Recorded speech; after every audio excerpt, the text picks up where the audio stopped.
Hi, I'm Allie Hamilton, and I'm so happy to welcome you to the Come As You Are podcast. Every week, we'll be talking about some aspect of healing, usually around childhood wounds and complicated familial relationships. The topics will always coincide with my personal essay of the week, and this will be a place where we can take a deep dive together. I'm so thrilled you've joined me and delighted for you to always come as you are. Hi there.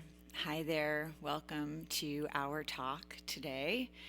The topic is smile, and as ever, it's based on the essay that I published this week. And the title, Smile, came to me because so many girls and women hear that from men on the street regularly. Smile. Why don't you smile? You'd be so much prettier if you smiled. And sometimes it's really hard to smile. And I'm going to ask, as I did last week, that if you have small children, this is not an episode to listen to with small children in the background, because I'm going to talk about a lot of things that I would not want to have my own small children listening to, when they were small. So that's my disclaimer for you.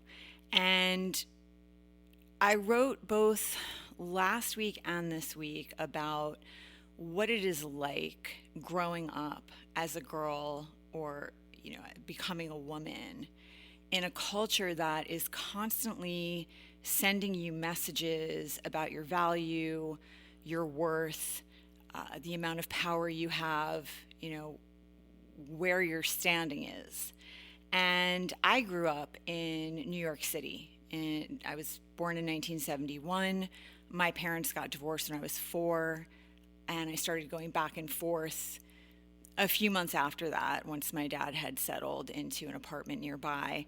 So I grew up on the Upper West Side of New York City, and when I was 8, I started to pack my own lunches for school and take public transportation by myself. And this was not uncommon. Those latchkey kids, Gen X, this was not an uncommon situation that I was in. And certainly some of that had an impact on the number of times I experienced violence from men on the street, or experienced sexual assault or men exposing themselves. There's no doubt that the number of times those things happened were impacted by the fact that I grew up in a large city and I was on my own a lot. So that is for sure part of what happened in my experience. I also think that predatory men can often kind of sniff out vulnerable children. They can kind of see who is the kid who maybe doesn't have the parent walking 10 feet behind them, or who is already struggling with their own vulnerability to begin with. I think that generally speaking, it's evident. So I want to say that. However, if you were to go and look at my essay from last week, which was called All Rise, and my essay that I just published this week, which is called Smile, you will see in the comments underneath so many women who had the same kinds of experiences that I did growing up. And it is like a club that we belong to, and it doesn't even matter whether you were in a big city or a small town, whether you were in this country or another. This is a rampant issue. And I think part of what happens is that so many girls and women growing up in a patriarchy are taught to feel shame about this stuff, as though we brought it on ourselves. What was she wearing? And so it's often a club where none of the members speak up. We just all sort of accept this is a club that we're in, or we don't realize how many members there are. And I certainly have always understood, you can look at statistics about women and how many of them have suffered some sort of violence, so it's not confusing to figure out whether this is a really common experience or not. But I still have been blown away by the number of people who are, showing up and not just relating, but also sharing their own stories. And I'm going to talk a little bit about, some of those. Last week, I talked about a few instances that were physically terrifying for me. And in passing, I mentioned things like a man going by in a car and, you happen to look in and he's got his pants down and his dick in his hands. I'm going to say these things today because for those of us who've had to visually and emotionally be assaulted, we have to start naming it. We have to start saying what it is. We're not talking about men grabbing their crotches over their pants. That's not what this is. Somebody said that in one of the comments. Oh, this all began with Michael Jackson grabbing his crotch in that video. No, that's not what we're talking about here. We're talking about the pants are down and the penis is out. That's what we're talking about. Louis C.K. style. That's what we're talking about. So, and worse. It's not just out. Sometimes it's like coming at you.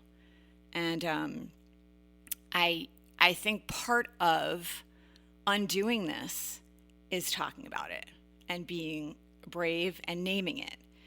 It's that whole sort of Dan Siegel, who's a child psychologist. He's at this thing, you've got to name it to tame it.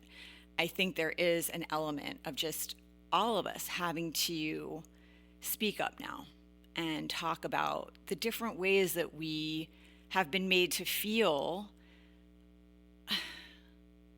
like we either don't have power in a situation or we are somehow complicit.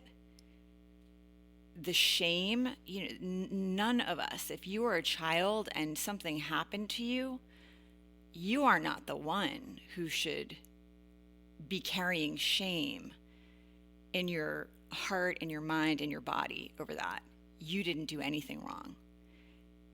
It's the perpetrators who should be feeling that shame and also really examine, because we're all growing up in this culture. It's not just the girls and women. The boys and men are also getting these messages. We're all swimming in the same water.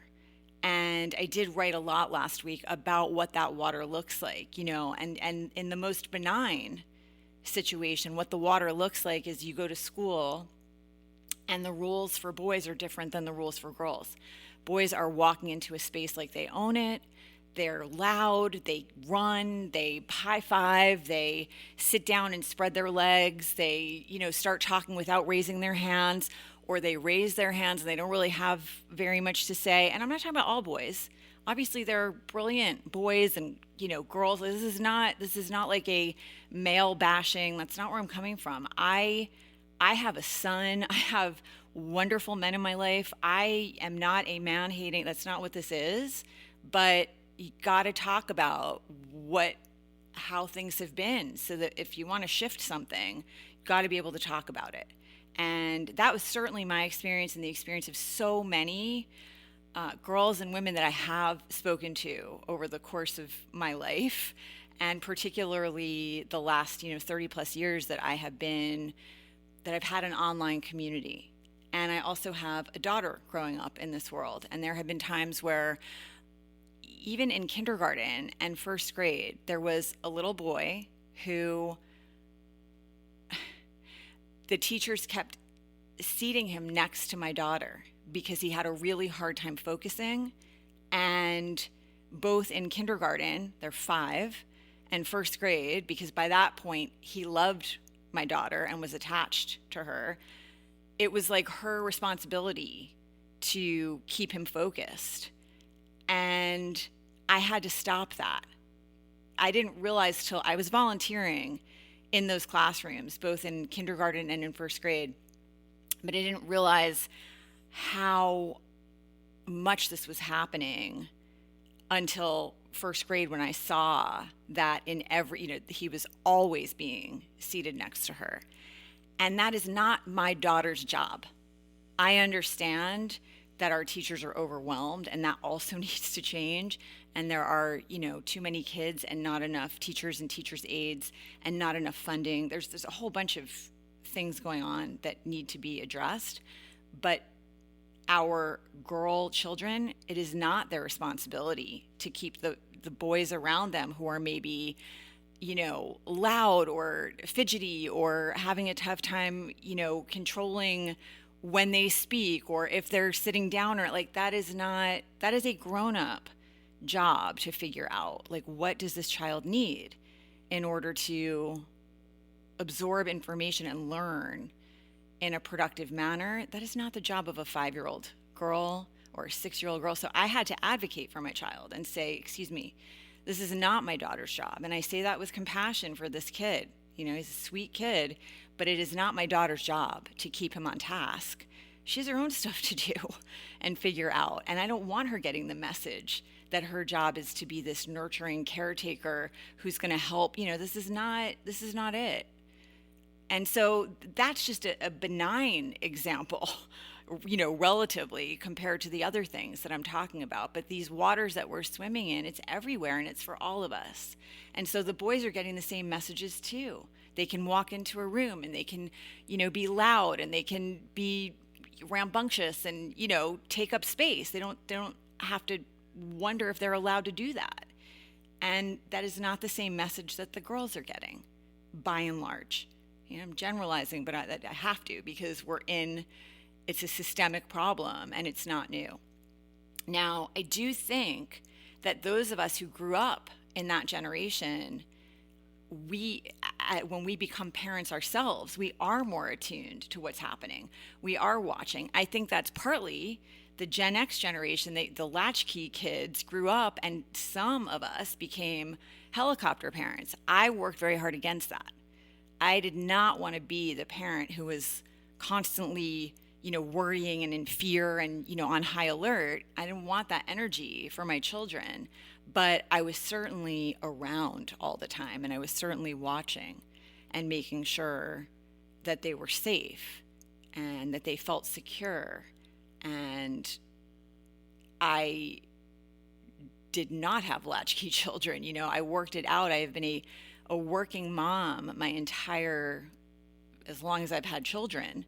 I have had a career.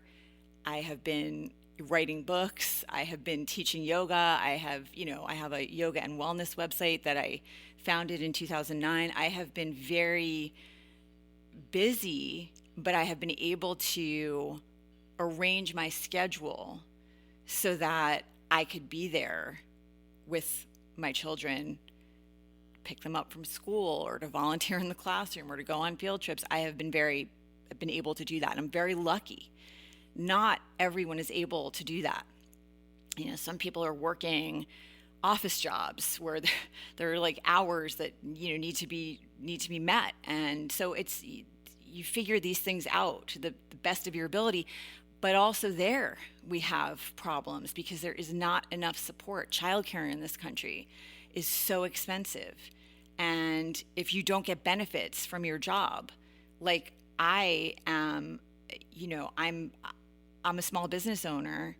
I pay for my own health insurance.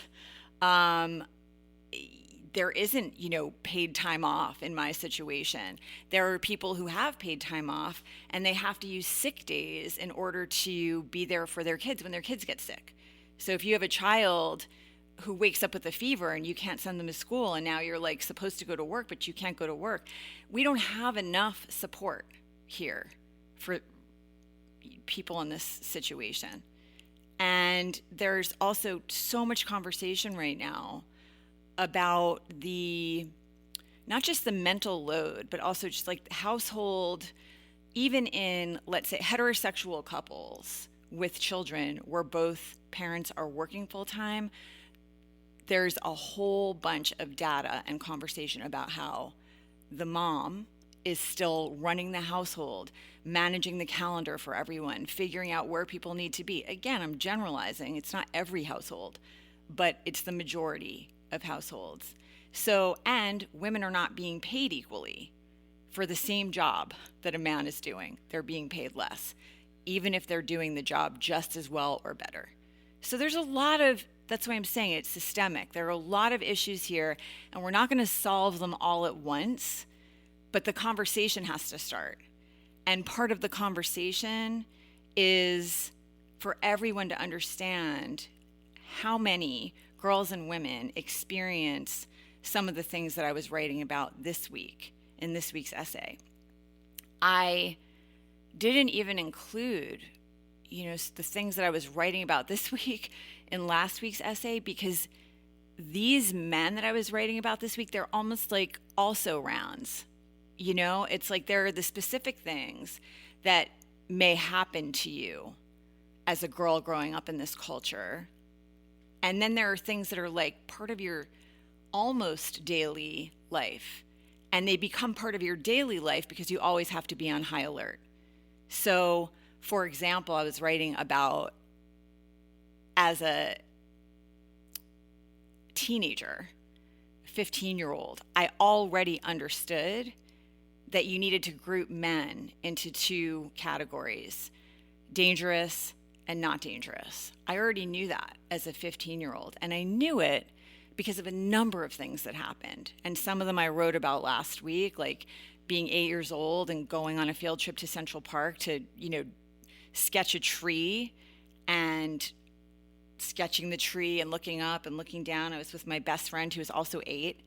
And we were, looking up and down, and then looked up, and there was a man exposing himself at the foot of this tree with his pants down and his tongue hanging out. And we had no idea what he was doing or why or what we were looking at. And we went running for the teacher, screaming, colored pencils flying. And we all left the park, but nothing was done. Like no one then spoke to us about what had happened or why or what to make of that. Not at school, not at home. It just was like this thing that had happened, and there wasn't anywhere to put it. There wasn't anywhere to put the confusion or the fear. It was just, just life went on after this thing happened. When I was 10, these are things I wrote about last week. I was on a public bus, and I happened to make eye contact with this man who was sitting across from me, and he looked down at his lap and then looked up at me and winked, and I looked down and he had his penis out, and then I looked away instantly, but I felt shame and fear and confusion, and like I had been made a participant in a moment that was not of my choosing. I didn't want to see that. I didn't ask to see that. I didn't understand what I had seen. I didn't know why he had done that. And I had nowhere to put that. I already knew from what had happened in Central Park, like there wasn't anywhere to, have that explained or understood. There isn't a way to understand it. And I think that's part of the issue, is that how do you explain that? There are people in this world who do things that are incomprehensible, and it is scary, and it's not okay. I mean, even that conversation would have been helpful, but that conversation was nowhere to be found. So by the time when I was 13, I got grabbed in a stairwell. And again, I wrote about that last week. I'd already had a man follow me into an elevator and pull his pants down between floors, but he didn't touch me. And when I was 13, a man grabbed me. And so by the time I was 15, I understood these things could happen. And I was on high alert on public transportation and everywhere else, because you have to be. And so this week, I was writing about sort of the nameless, faceless things that you go through, the daily stuff. And I would try very hard not to ride public transportation during rush hour. rush hour in New York City, the subway cars are packed like sardines, the buses are packed, and if you take a taxi, then the meter is running and running. So at 15, I didn't have the kind of money where I could just take a taxi like that and just watch the meter run while we're in traffic moving 2 feet at a time. And you can't always walk, depends how far you're going. But if you're going, miles and miles, walking isn't always a possibility. Although I walked a lot as a kid growing up in New York City. I walked anytime I possibly could, I walked because I didn't want to put myself in harm's way. But even then, there's no, you're not safe anywhere, unfortunately.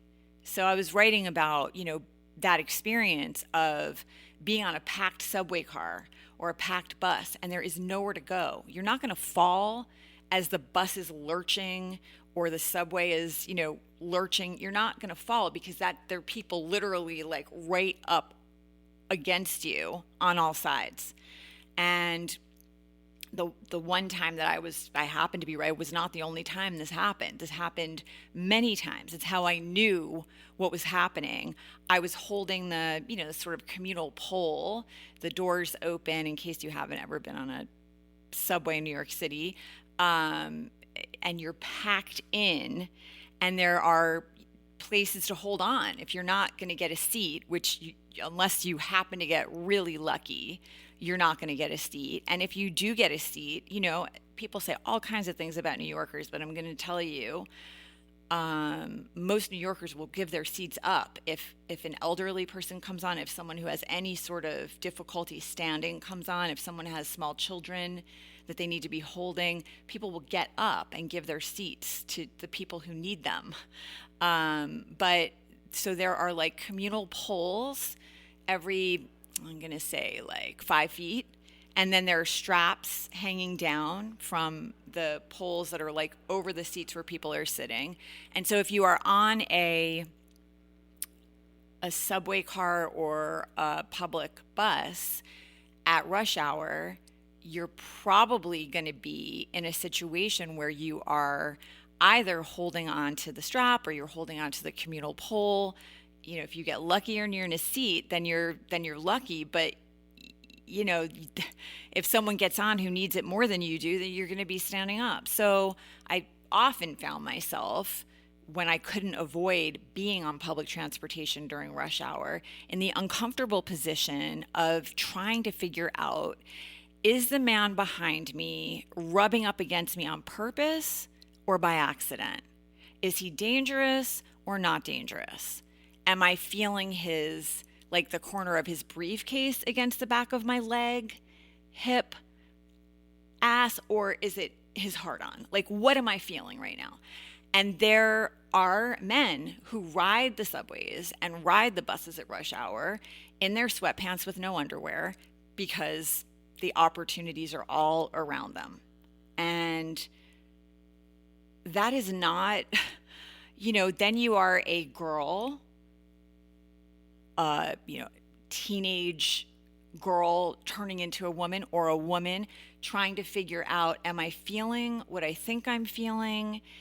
If I speak up, what if I'm wrong and the person behind me isn't doing anything? I'm going to be mortified. I'm going to accuse them of something horrible, but maybe they aren't doing. Nobody wants to be the person who is calling someone out if they aren't doing something wrong. And so I had this experience where I felt like that's what was happening. It had happened to me before, but I wasn't totally sure. And I was holding onto the pole, and there are people all around me. There's a woman across from me, and then I realized it absolutely is what I'm feeling. I'm not confused anymore. That is absolutely what is going on. And so I elbowed this man as hard as I could in his rib cage. I heard him gasp, and he turned away from me, or he turned his hips away from me at least. And the woman across from me, where you try very hard in this situation, even if there are 30 people in 3 feet of space holding on to a pole, you're trying not to touch other people's hands. She put her hand over mine And, I looked at her and she mouthed to me, "Are you okay?"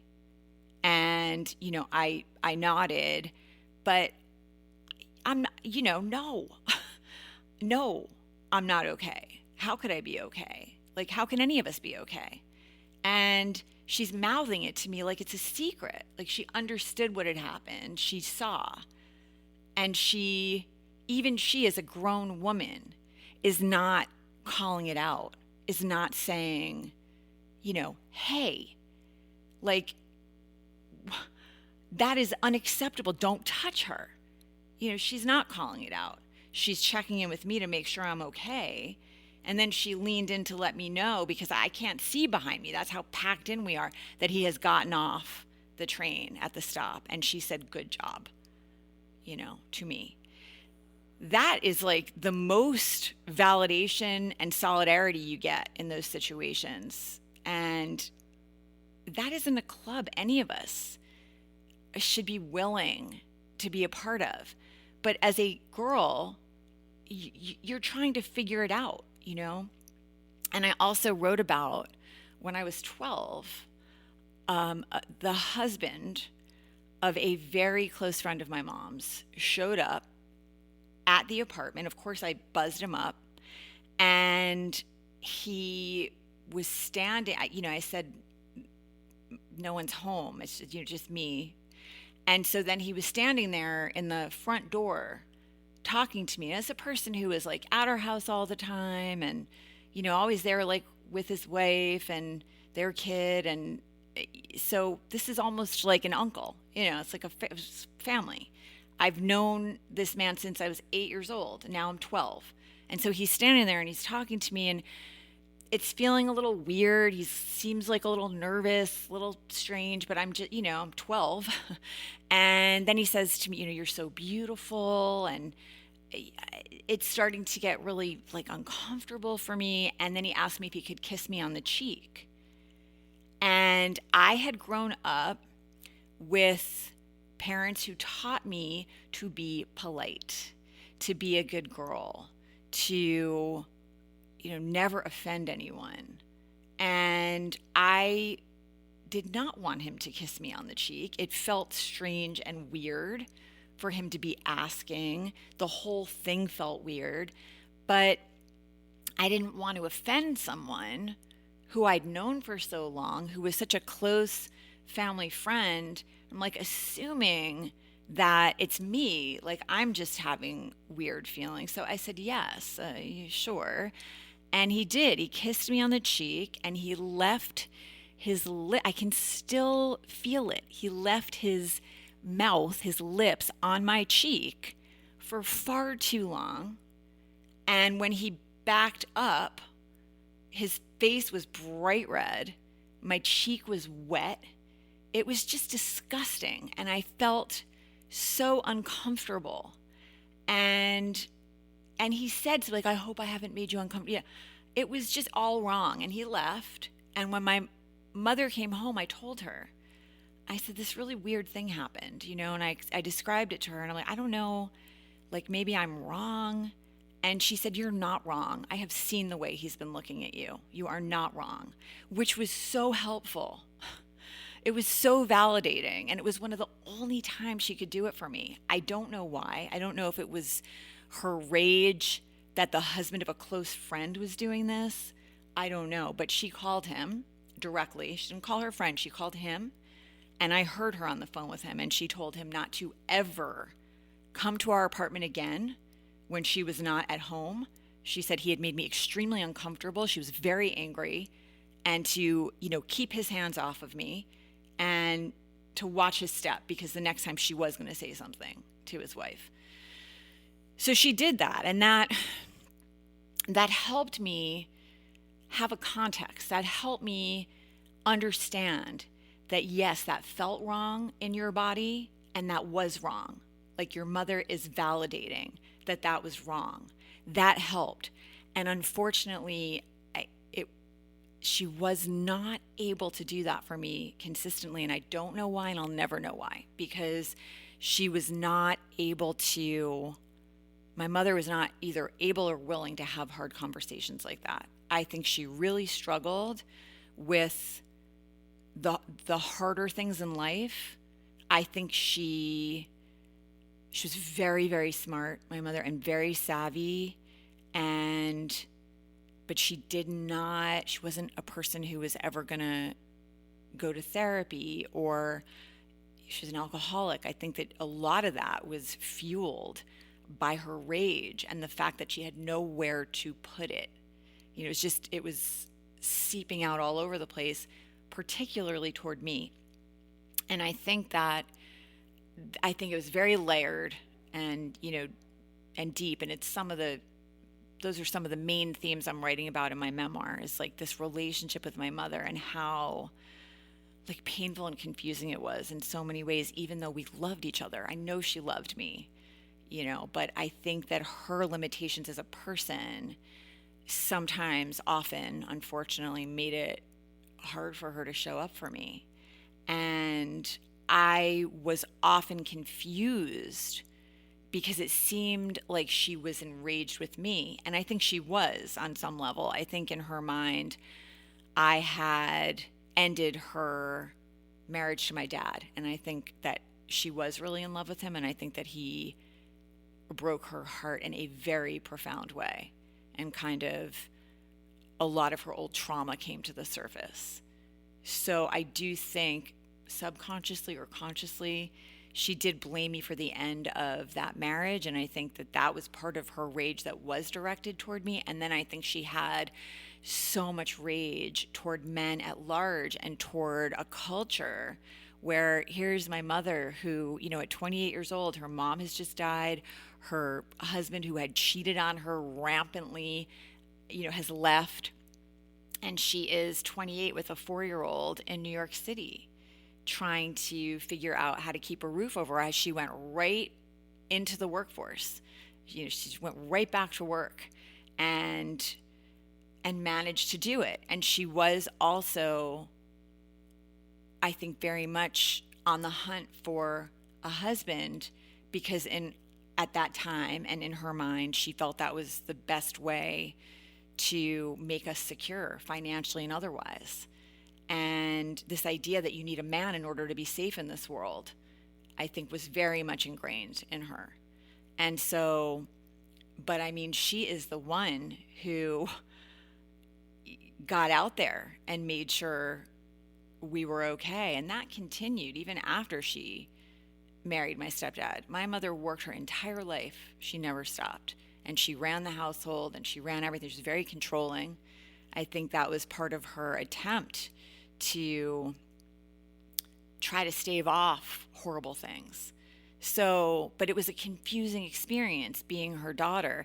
And there was a day on the street that I described in the essay this week where I was walking with her and I was 14. I mean, there's so many confusing things, but, again, I'm writing about a lot of that stuff in the memoir. But this was a day where we were walking down the street. We'd just come out of our building. We were walking toward West End Avenue, and this man was walking toward us. And men used to stare at my mother all the time. I mean, I remember this as a tiny kid, watching, and she would hold her head up and ignore it. She just would not, it's almost like it just wasn't happening. So I was absorbing that, watching that. Men would they'd stare at her or they would say things that were disgusting, but they went over my head because I was tiny. I didn't understand. I just knew she wasn't engaging or responding, or it was as if it wasn't happening. When it started to happen to me, she became furious, but I didn't always understand her fury, and I don't think she always understood it either. I think it was so large, and I kind of understand more now because I have my own 15-year-old daughter heading out in this world, and the rage that I feel at the thought that I cannot keep her safe, I don't know how to describe it. It is immense, and it's like, it feels like I could breathe a fire. So I think that is part of what was going on with her. But I am someone who has always been interested in healing and how the mind works, and in naming things so I can understand, and in examining my own stuff so that I can be accountable and try to work through things that are not serving me, especially things like coping mechanisms that might exist because of circumstances I had absolutely no control over. So I am someone who's always been attracted to that kind of conversation, that kind of information. I love therapy. I think it's so helpful if you have a really excellent therapist. I think you can get a lot of good work done. I also think for me personally, it has its limitations in that I was able to identify a lot of the things that were hurting me, or a lot of things that like needed, time and attention in order to heal. But I could identify them. I could figure out why certain things were really triggering, or, why I had certain tendencies, why it was hard for me to speak up. When you grow up in an alcoholic household, that has a whole bunch of ramifications as well. And so I've always been someone who's like trying to understand, how does my mind work? How do other people's minds work? What happens to trauma? What happens to repressed rage, unexpressed emotion? If someone's having a hard time speaking up, why might that be? Like that stuff has always been so interesting to me. Not so with my mother. She would not have those conversations. So I'm 14, we're walking down the street, and I had noticed a number of times that as I was starting to get that same kind of male attention on the street or out in the world, she was enraged, and I couldn't totally, it seemed like a lot of that rage was being directed at me. And so I was trying to understand what to make of that, or where to put that, or how to make that make sense. And so we're walking down the street, and this man says something to me. He's staring at me, says something to me. I do not remember what he said. I just remember that it was disgusting. And as he passed, my mother turned on me and she hissed at me, "You have to wear a bra. When you don't wear a bra, your tits shake and men's dicks get hard." Like that. Like she yelled at me, quietly, the quiet yell. And I remember feeling so much shame and confusion, and that I instantly, I said to her, "It has a built-in bra. Like you're not supposed to wear another bra with it." And it did. It had a built-in bra. And I like wiped a tear away, and I knew I wiped it away quickly because my mother would get angry, if I expressed vulnerability in that way. And she did. She said, "Oh, for goodness sake, don't cry about it." It was like she just didn't, and I didn't know where to put any of that or what to make of it. Like I didn't know if she certainly did blame me in that instance because of what I was wearing, but I wasn't wearing anything that I shouldn't have been wearing, and so I didn't have anywhere to put all that. She didn't want me to cry. She just wanted to rage at me and move on. And that is really painful as a girl turning into a woman in a city that is teeming with men who seem to just take what they want like it's owed to them, who have no hesitation about rubbing up against a child, on a public bus or a subway, or in the stairwell of a ballet studio, or in the park. Like it's all over the place, driving by in a car, it's just, and then that's like, and those are again, like, then there are the guys yelling at you as you're walking by a construction site, and they're yelling the most demeaning, just embarrassing things about what they want to do to you. And no one on the street is reacting. You're just there by yourself, trying to act like you don't hear it, or you don't care, or it isn't affecting you. And there isn't anyone standing up for you. There isn't a man walking by who's saying, "Hey, don't talk to her like that. That's, like nothing is happening. So you are absorbing these messages. And the messages are, these things are normalized. No one's helping. No one's standing up for you. No one is, calling it out, or it's just this weird thing that is being accepted as okay and is not okay. It's not okay. My daughter should be able to ride public transportation as safely as my son. She should be able to walk down the street and not worry about her safety and not have to deal with harassment. She's already had to deal with it. I gave my daughter pepper spray a few months ago because some man not just harassed her on the street, but like came at her, and she was backed up against a street light. And this man was like in her face, and she froze. She had like a fight or flight reaction, and she froze. And it just, by some, miracle, a female guidance counselor from her high school was driving by with her own daughter and saw from the car what was going on, the body language, I'm sure my daughter's face, and she pulled her car over and unrolled the window and said to my daughter, "Are you okay?" And my daughter said no, and she said, "Get in." And my daughter got in, and she drove her away from that. When my daughter got home and told me what had happened, she also told me there were 4 men standing like 8 feet away watching this go down. 4 gym dudes. And not one of those guys came to her defense. Not one of them got in the way of this guy. It's a mom who happened to be driving by. I mean,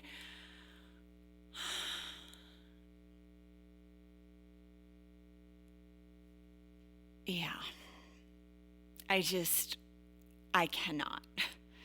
I can't. So I got her pepper spray at that point, and I signed her up for a self-defense camp, which she has since gone to, which is amazing. And I highly, highly recommend if you are, the parent of a girl, young girl, teenage girl, whatever, try to find one of these. In Los Angeles, where I live, it's SHIELD is the name of this camp that was just unbelievable. And the owner, the guy who is the trainer, his name is Nelson, and he's amazing. And his whole thing is trying to give girls and women, he works with adults too, real life skills. If someone comes up to you in an alley, or somebody, like, you find yourself in a situation with someone and you want to get out. Like, he is like 6'1", and he uses his full body weight and teaches girls and women how to fight.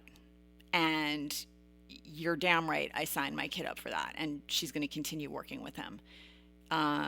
Because that is the least that I can do, to try to make her safe in this world. But I shouldn't, this is so messed up that this is still a problem. It is so messed up, and it needs to change. It needs to change. How is it going to change in an environment where we are still having to defend ourselves as grown-ass women against the idea that our value is based on whether we have children or not? I mean, that is not a conversation that we should be having in 2024. How are things going to change when laws are being passed that endanger girls and women across the country? And that is what's happening. I want to be really clear about this. Whatever your stance is on abortion, okay? I'm not here to litigate that. Whatever your stance is, the reality is when we lost Roe and this whole idea to just turn it back to the states, and I've been in online conversations with people, with women, where they're like, what's the problem? We lost Roe, and now it just goes back to the states to decide what's the problem. Well, I included some links in my essay if you really want to like understand, if you really don't know what the problem is. But I'll also tell you right now, the problem is the way these laws are written in many of the most restrictive states. And we're talking about like over 20 states. This is not a small number. We've got 50, like this is not a small number. The way the laws are written about exceptions to abortion bans, that if the woman's life is at risk, those laws are written so poorly that doctors in these states, when women go to the hospital, women and girls go to the hospital having miscarriages, where the fetus is not even viable. There's either a fatal anomaly, or they're having a miscarriage. The doctors are afraid to treat them with the life-saving care they need because they might lose their medical license. They need the woman or the girl's life to be so clearly at risk that no one could argue otherwise. So these women and girls are being sent to the parking lot of hospitals to wait until their lives are really, really at risk in a way that no one could, poke a hole in that before they're going to be treated. Is that okay with you? Because if that's okay with you, you're part of the problem. As a woman, I do not understand how that could be okay with you. I do not understand. And the only explanation is internalized misogyny. That is it. There is no other explanation for why a woman would vote to make girls and women in so many states unsafe. You take your son to a hospital and he's bleeding out, believe me, they're not sending him to the parking lot. But your daughter, good luck. Depends on where you are. That's not acceptable to me. And if it's acceptable to you, we have a problem. And we do have a problem. We have a big problem. And that's one of the reasons that I am sharing experiences that are really uncomfortable to share. It's not like it's easy for me to hit publish on this stuff. It's not fun for me to talk about this. It's no joy.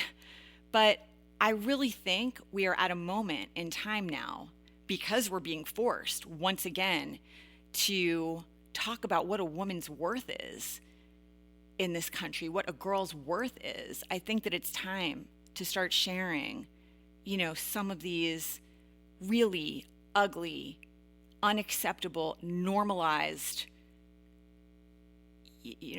events that are happening all the time.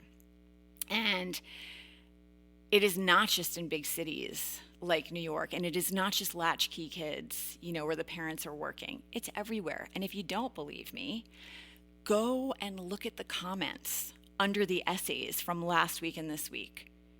It is everywhere. It is in every country. It's everywhere. So I don't know, what I can do.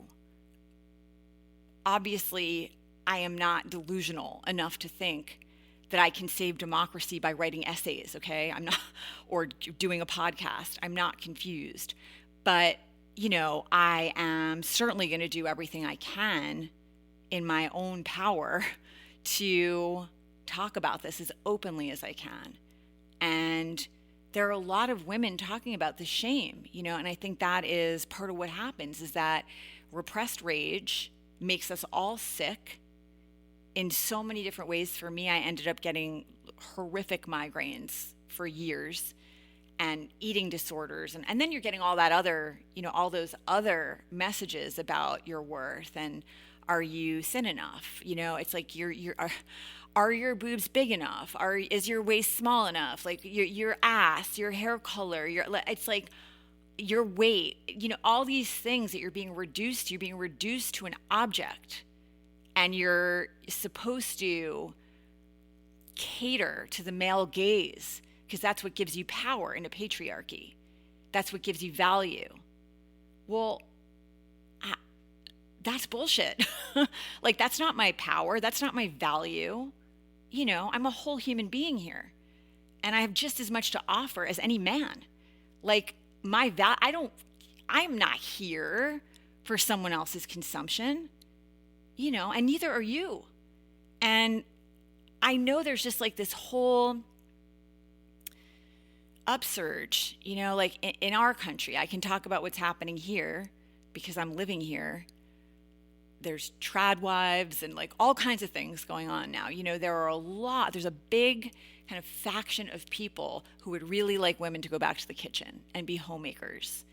And hello, like it's 2024, and it's just, I don't even have words for how not okay that is. We are 51% of the population here, and we are contributing just as much, if not more.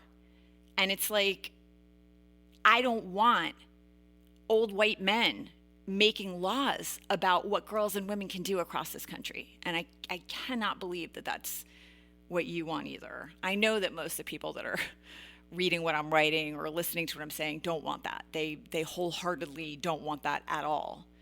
But it is time for all of us to just speak up. I mean, and I don't want anyone to speak up if they aren't ready to. Some of these things are really, really painful to talk about, and you don't want to re-traumatize yourself. Like you should not have to do that. But I think if you feel like this is a moment where you could, and it would be okay for you, it would be helpful for you. Because what I will tell you for myself is that these comments that I'm getting are like, they're life-giving. I'm so moved by like the bravery and the solidarity and the, just that feeling of being understood and seen and saying it out loud, not carrying it inside anymore. Like it's okay. And making sure the people in your life understand. I mean, the women understand for sure, because we've all had these experiences. I'm sorry to tell you, I have yet to meet a woman who hasn't had something happen where she felt like her life was in danger, or she had some awful experience where she felt really unsafe with a man, or she felt shame around an experience where someone, some man made her sort of feel like a participant in something she didn't ask to be a participant in. It's the shame that keeps us quiet. And I think we need to lift that. It's not ours to carry. That is not our shame to carry. The system needs an overhaul. And I'm not like, again, the boys are growing up in the same system. So they're learning the rules the same way we are. So this is not like a male bashing, it's not that. It's for me, I'm bashing the system. I want to torch the system. Because this is not right, and just thinking about some of the other things that I wrote about this week that I think are helpful to kind of to talk about, that I haven't covered. I mean, there's just so many of them that it's like it's hard to pick one, but I think really what I also wanted to highlight is just what happens to you when you are swallowing so many emotions, and when you are being taught that your safety is at risk if you aren't careful. There are certain things that you can't say, or if you say them, you want to make sure that you really feel safe to say them. We've all been trained as women and girls to be careful. And that is like an ingrained thing, to be careful, to watch your step, to pay attention and figure out where you are and whether this is like a place where it's going to be safe to speak your mind. That training is so deep and so ingrained, and that shame around growing up in a culture that's devaluing you all the time and is confusing and is, depending on the level of support you got or didn't get, it's just so much information to try to make sense of, and none of it is good. It's just not okay. And I think that there are a lot of men who don't realize. They don't. I'm seeing those comments as well, of the just like, wow, I don't think I understood the impact on all of you. I understood there was a lot of deplorable behavior, but I did not understand the way it has an impact. And it does, and it's impacting not just our own personal, individual, emotional well-being and our own feelings of being empowered. It's also affecting our laws and, very serious things that affect women and girls across the country. So it's just not a time to, to be quiet. Again, doesn't mean you have to share the most traumatic things that have happened to you if that feels like it would not be okay for you. But it just means, to be trying to have conversations with the people in your life that you do feel comfortable opening up to about why this matters.